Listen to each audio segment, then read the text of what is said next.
Persistent hypoglycemia in neonates, infants, and children. This is one of the most important topic I ever come across.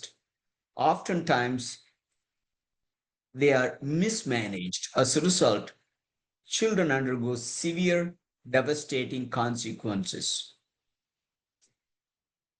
During the first 24 to 48 hours of life, that means transition from intrauterine to extrauterine life, plasma glucose concentrations are typically lower than in adult life. The distinguishing between transitional neonatal glucose regulation in normal newborns and hypoglycemia that persists or occurs for the first time beyond the first 3 days of life is very important. To avoid consequences, including seizures and brain injury, identifying immediately and treating appropriately, very important. There are differences from adult hypoglycemia when you are dealing with neonatal and hypoglycemia in children. It often results from congenital or genetic defect in regulation of secretion of insulin, deficiency of cortisol or growth hormone, or defects in the metabolism of glucose, glycogen, and fatty acids. It is very difficult to distinguish newborn infants with a persistent hypoglycemia disorder from those with transitional low glucose levels in the initial 48 hours of life. So you need to distinguish the first 48 hours of life different from after 48 hours. The first few months of life are the most vulnerable period for developmental disability, which occurs in 25 to 50% of the children with congenital hyperinsulinism. Early recognition and treatment are crucial for preventing these sequelae. Who needs to be evaluated? The children who are able to communicate their symptoms, one can use Whipple's triad like what they use in adults. So what is Whipple's triad? Having a hypoglycemic symptoms, low glucose level at the time of symptoms, and resolution of symptoms when glucose level is raised. When the infant is unable to reliably communicate symptoms, then you go with plasma glucose concentration. So evaluation needs to be done when the plasma glucose concentration is less than 60. Those who are suspected to be having high risk to develop hypoglycemia or having persistent hypoglycemia disorder, the evaluation needs to be done after 48 hours after birth, before discharge home. The reason being the transitional nature of hypoglycemia disappears by that time. It doesn't mean that you should not act upon it. You should act upon it, but the proper evaluation needs to be done after 48 hours. Don't send the patient before they become 48 hours from the hospital. That is the message. So what is the clinical definition of hypoglycemia? The plasma glucose concentration low enough to cause symptom and signs of impaired brain function. That is the definition. But the issue is the signs and symptoms are non-specific. Single low plasma glucose concentration may be an artifact. Sometimes the point of care gives lower blood glucose than what it actually is. Suspected hypoglycemia should be treated promptly to avoid potential adverse consequences. Even though the number may be artifact, we treat them because the potential consequences are much devastating. So hypoglycemia cannot be defined as a specific plasma glucose concentration. The threshold for specific brain responses to hypoglycemia across the range of plasma glucose concentration. It's not possible to identify a single plasma glucose level that can cause injury. Other factors such as duration and the degree of hypoglycemia plays a significant role. In addition, the potential artifacts and technical factors that lead to inaccuracies in glucose determination may complicate the interpretation of any single plasma glucose level. The symptoms of hypoglycemia are grouped into two categories. One, neurogenic symptoms, and neuroglycopenic signs and symptoms. The neurogenic symptoms result from sympathetic nervous activation. That activation happens because of hyperglycemia. It results in adrenergic responses such as palpitation, tremor, and anxiety. It also can cause cholinergic responses like sweating, hunger, and paresthesias. The neuroglycopenic signs and symptoms are confusion, coma, and seizures. Neurogenic symptoms are perceived at plasma glucose concentration less than 55 milligram per deciliter. The cognitive function is impaired when the plasma glucose concentration falls below 50 milligram per deciliter. One should understand the adult brain accounts for more than half of glucose consumption. In infant and young children, that number is even higher, 2 to 3-fold. The reason being the children's brain is bigger than adults in a ratio basis when compared to body weight. Although the brain has an obligate requirement for glucose, it also can use plasma ketones and lactate as energy sources. In hypoketotic conditions, very important, especially in hyperinsulinism and fatty acid oxidation disorders, ketones and lactates are not available. So, the risk of brain injury is higher in patients with hyperinsulinism and fatty acid oxidation disorders.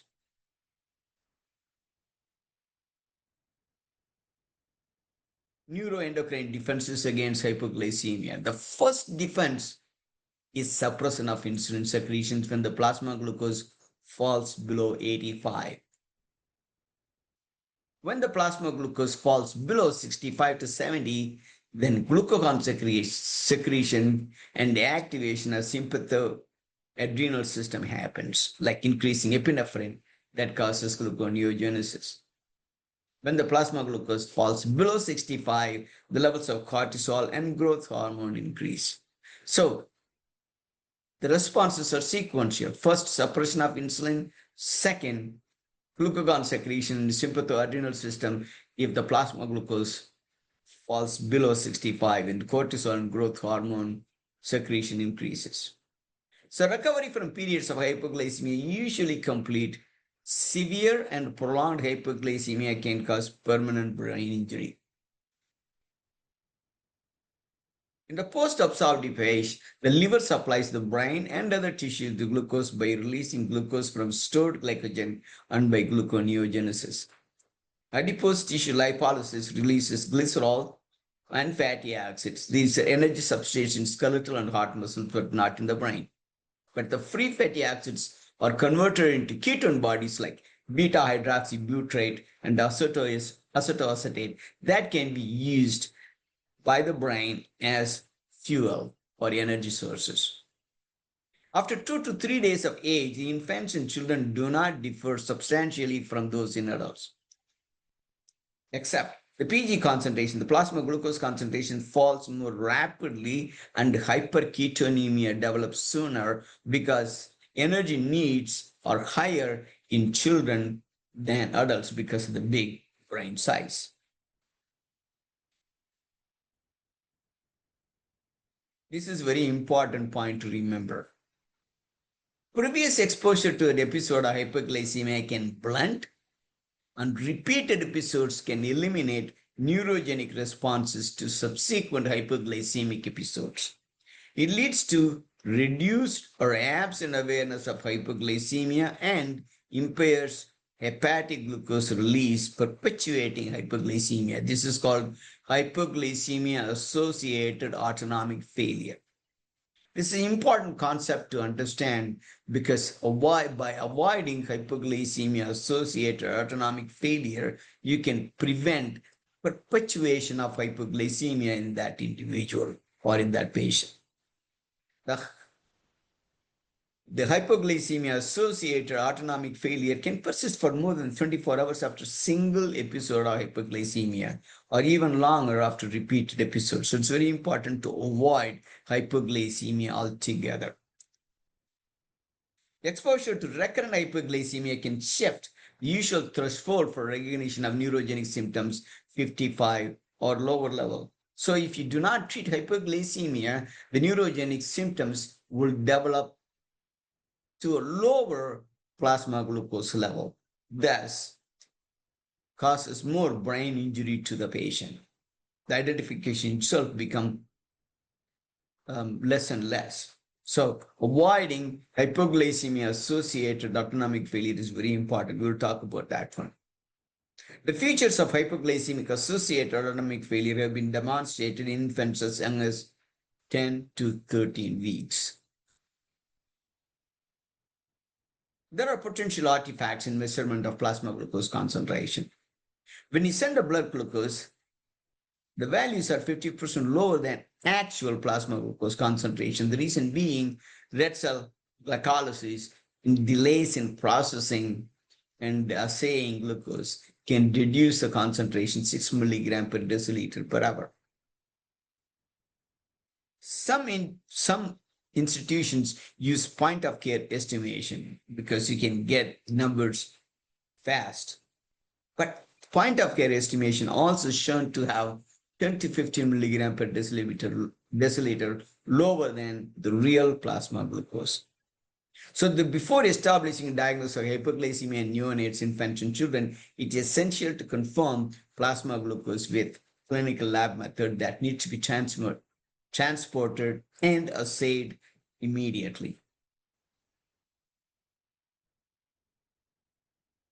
After the first 48 hours of life, the PG concentration, which is plasma glucose concentration, and the physiology of glucose homeostasis do not differ any great extent with age. So first 48 hours is a transitional stage that is unique to the newborn. After 48 hours, infant, children, and adults, they behave very same. Children under the age of 4 years may have plasma glucose concentration less than 70 and hyperketonemia after overnight fasting because of limited fasting tolerance. Fasting hyperketonemia develops at a similar BG concentration in infant, children, adults. The same point. The plasma lactate rises as the plasma glucose level falls below 70 in children with glucose 6-phosphatase deficiency. Lethargy and tachycardia are observed in patients with the defects of fatty acid oxidation when plasma glucose decreases to 60 to 70. The point here is when the plasma glucose falls below 70, whether it is an infant after 48 hours or children and adults, they behave very same. What happens in less than 48 hours? The PG concentration decreases immediately after birth to level below those in older infants and children. So how does the adaptive response happen in children less than 48 hours? The insulin secretion is suppressed when the sugar is 55 to 65. In older adults and infants and children, that happens when the sugar falls below 80 to 85. So normal neonates must never be extrapolated beyond 2 to 3 days after birth. So those who are in transitional stage needs to be treated differently or evaluated differently than after 48 hours. After 48 hours, who has increased risk of hypoglycemic disorders? They could be from genetic hypoglycemic disorders, congenital hyperinsulinism or hypopituitarism. Prolonged neonatal hyperinsulinism as a result of perinatal stress, hyperinsulinism, perinatal stress hyperinsulinism as a result of beta asphyxia, intrauterine growth restriction, or toxemia. I'm going to give you a good, huge list of causes for persistent hypoglycemic disorders in neonates after 48 hours. This is the table. Neonates at increased risk of hypoglycemia and requires glucose screening are as follows. Those who have symptoms of hypoglycemia, large for gestational age, those who have perinatal stress like beta asphyxia, ischemia, maternal preeclampsia, eclampsia, hypertension, intrauterine growth restriction, meconium aspiration syndrome, erythroblastosis, fetalis polycythemia, and hypothermia. Premature and post-mature delivery, infant of diabetic mother, family history of genetic form of hypoglycemia, congenital syndromes like Beckwith-Wiedemann, and those who have abnormal physical features like midline facial malformation, microphallus. Neonates in whom to exclude persistent hypoglycemia before discharge when they had a severe hypoglycemia, inability to consistently maintain postprandial glucose concentration more than 50 in children less than 48 hours, more than 60 in children after 48 hours of age, and family history of genetic form of hypoglycemia and congenital syndromes such as Beckwith-Wiedemann, and those who have abnormal physical features like midline facial malformation and microphallus. So the patient should be discharged if the blood sugar is above 70, if the feeding is missed. That means with 6 to 8 hours of fasting, if the sugar is maintained above 70, then that patient can be safely discharged home.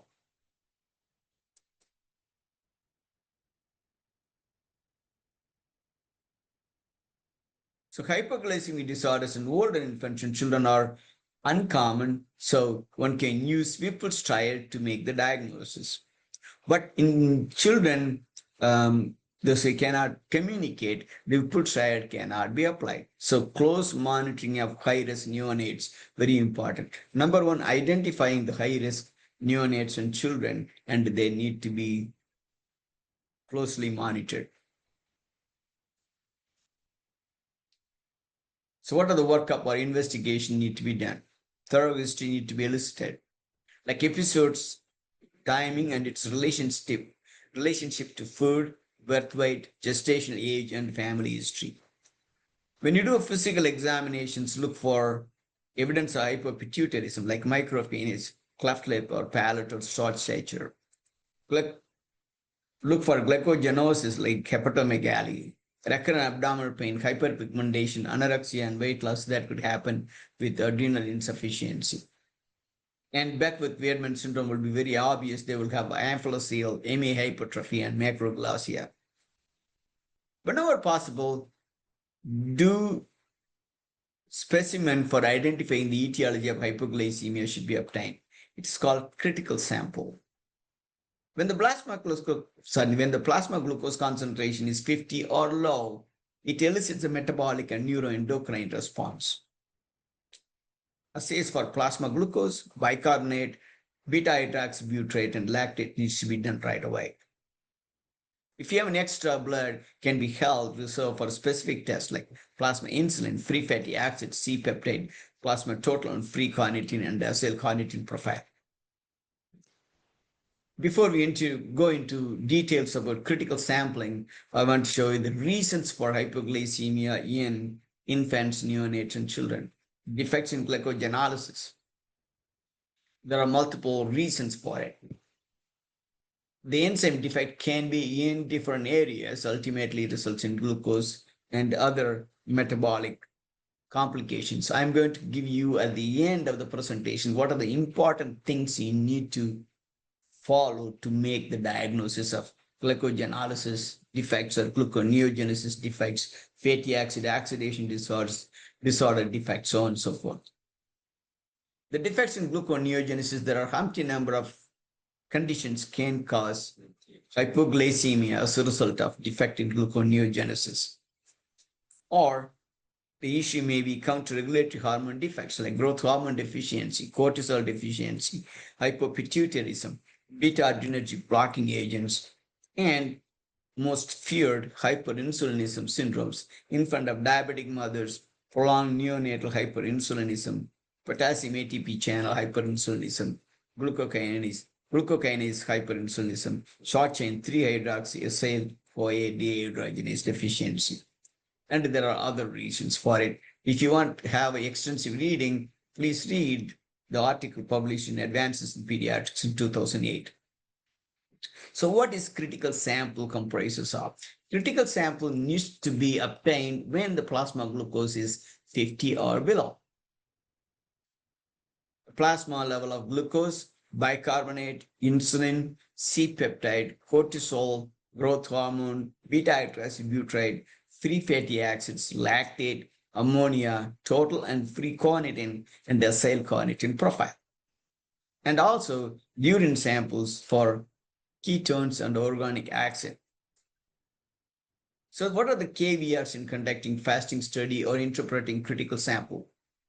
The patient must have blood glucose less than 50 to assess the integrity of fasting system. So plasma glucose, when it is lower, when you place an IV, draw blood.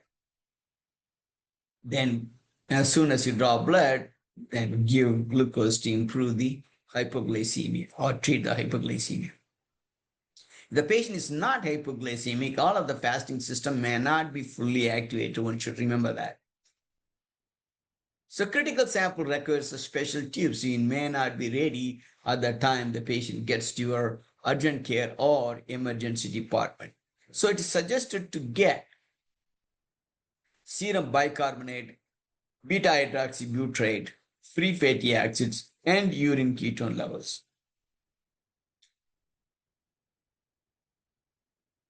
One can always obtain entire critical sample later on. So these are the immediate thing you can do because treatment is very paramount. Don't spend too much of time waiting to get the labs, waiting to get the tubes to send those labs.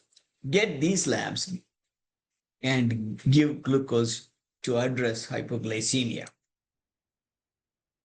Another caveat is infant and children who are ill may not be adequately nourished, may not be able to fast for normal duration before becoming hypoglycemic. So the fasting study should be performed when the patient is not ill and they can withstand fasting. Children with fatty acid oxidation disorders may develop life-threatening metabolic decompensation upon prolonged fasting even before becoming hypoglycemic. So you have to be these fatty acid disorders, oxidation disorders, and hyperinsulinism, the things will happen very fast. And the children will exhibit symptoms very severe because they do not produce lactate or ketone bodies that act as another source of fuel. So one should assess fatty acid oxidation disorder by checking acyl carnitine profile and urine organic acid levels. Other caveat is counter-regulatory hormone response involving growth hormone cortisol may not peak until the blood glucose falls below 50. If the growth hormone cortisol is not appropriately elevated to the hypoglycemia, additional studies needs to be done to evaluate for growth hormone and cortisol deficiency. It's regarding hyperinsulinism. Insulin assays are not very sensitive. Some cases of hyperinsulinism have been reported to have undetectable insulin level. So insulin level alone cannot be used to make the diagnosis of hyperinsulinism. So how do you make the diagnosis of hyperinsulinism? By low free fatty acids and non-acidotic hypoketotic hypoglycemia. The two needs to be there in the evaluation, plus the glycemic response to glucagon. There is a robust response to glucagon. 0.5 to 1 milligram give intramuscular rises of blood sugar within 40 minutes. Another one is endogenous insulin response fairly rapidly to exogenous glucose. If the insulin levels are high, look at the C-peptide level. If the C-peptide levels are low, it is the hypoglycemia happened because of exogenous insulin. In the absence of critical sample, a provocative test needs to be done.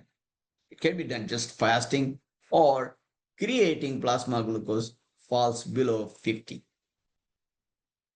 The fast can be stopped earlier if the signs and symptoms are distress or plasma beta-hydroxybutyrate measurement is high.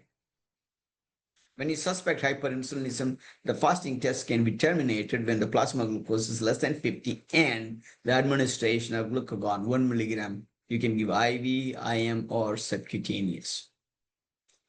What do you expect to see in patients with hyperinsulinism? Exaggerated glycemic response, meaning the sugar will go more than 30 milligram per deciliter.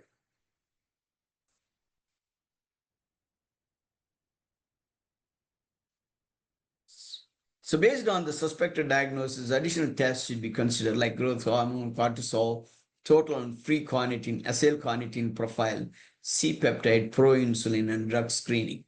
So not all critical sampling needs to be done right away. If you have the facility and availability, you can do it, and most other places don't have. So do the minimum one and treat the hypoglycemia right away.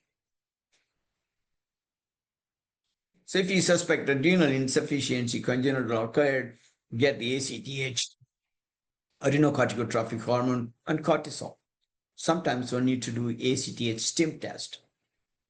Drug administration toxin may be considered in hypoglycemia. High plasma insulin level and low C-peptide seen in patients with exogenous insulin.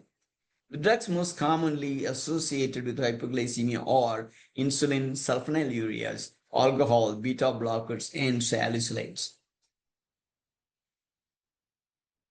Then postprandial hypoglycemia.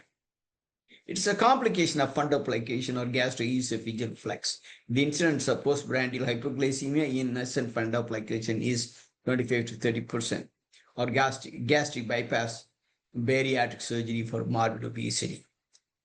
The meal may trigger hypoglycemia 1 to 3 hours later. The postprandial hypoglycemia is often preceded by exaggerated glucose, glucagon-like peptide 1 insulin responses, which can be detected on an oral glucose or mixed meal tolerance test.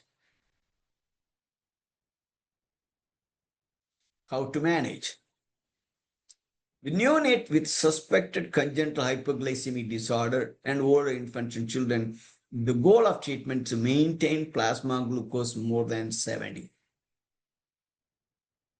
In high-risk neonates without suspected congenital hypoglycemic disorder, the authors suggest the plasma glucose should be more than 50 in children less than 48 hours, more than 60, more than 48 hours. Individualized approach to management and treatment tailored to the specific disorder, taking into account patient safety and family preferences. There is a little bit of confusion here. The first statement states the goal of treatment to maintain plasma glucose more than 70. That is a standard guideline because having hypoglycemia causes hypoglycemia associated autonomic failure. To prevent the development of hypoglycemia associated autonomic failure, it's prudent to keep the plasma glucose more than 70 milligram per deciliter. The neurogenic and the neuroglycopenic symptom usually occurs when the plasma glucose concentration decreases to 50 to 70 milligram per deciliter. So in order to prevent HAAF, so keeping the sugar a little higher, more than 70, is the right way to do it.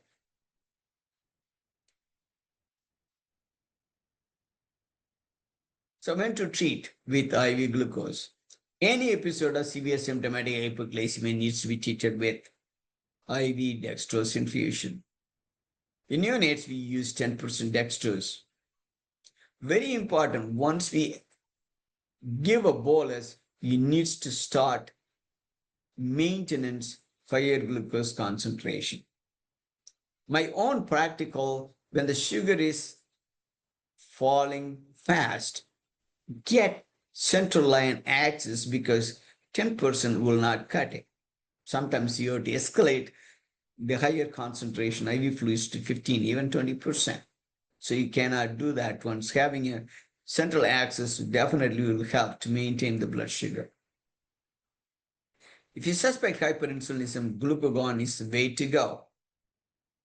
Give 0.5 to 1 milligram IV intramuscular subcutaneous. The lower doses may carry risk of transient nausea and vomiting, but may be ineffective. If you use lower doses, it has to be given intravenously. Long-term therapy should be based on the specific etiology of the disorder. The medications are available to treat hyperinsulinism, cortisol, and growth hormone deficiency. Surgery may be needed in some children with hyperinsulinism.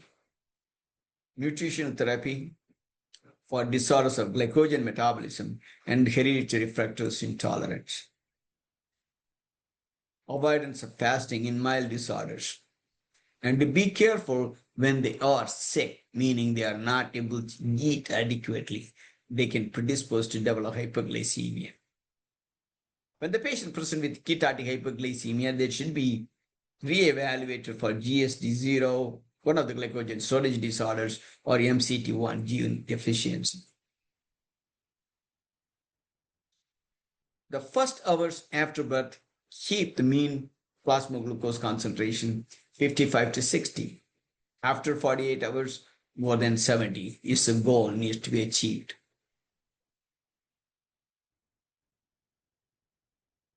The plasma ketone levels are suppressed during hypoglycemia in high-risk neonates. That will make them more vulnerable to develop brain injury. So if the infant child is awake and alert, glucose should be given by mouth. If the infant is impaired consciousness, give dextrose 10%, 2 to 4 ml per kilo. Some people even say 5 ml per kilo. Then very important thing, immediately after the glucose bolus, need to have higher concentration IV glucose as a maintenance fluid. Additional therapies dependent upon the cause of the hypoglycemia. Important diagnostic points. If you suspect glycogenolysis, when you have elevated ketone levels and metabolic acidosis. Suspect gluconeogenesis when you have elevated free fatty acids, elevated ketone levels, lactate levels, and acidosis. Fatty acid oxidation disorder, there is no acidosis, but elevated free fatty acids. In growth hormone cortisol deficiency, those hormones will be lower, especially when they are hypoglycemic. Hyperinsulinism, low free fatty acids, and no acidosis. In fatty acid disorders, high free fatty acids and no acidosis. And the robust response to glucagon, 1 milligram, dramatic rise in plasma glucose levels. So, this is a diagnostic algorithm. When you suspect hypoglycemia, draw bicarbonate, beta-hydroxybutyrate, lactate, and free fatty acids. Then categorize the patient into whether the patient has acidosis or no acidosis. If the patient do not have any acidosis, look at beta-hydroxybutyrate and free fatty acids. The free fatty acids are elevated in fatty acid oxidation disorders. The free fatty acids are lower in patients with hyperinsulinism, hypopituitarism in newborn, transitional neonatal hypoglycemia, and perinatal stress hyperinsulinism. When there is an acidosis, look at whether the acidosis is because of lactate or ketoacids like beta-hydroxybutyrate. The lactate is elevated, gluconeogenesis defects, beta-hydroxybutyrate elevated in ketotic hypoglycemia, glycogenosis, growth hormone deficiency, and cortisol deficiency. This concludes the talk on persistent hypoglycemia in infants, neonates, and children.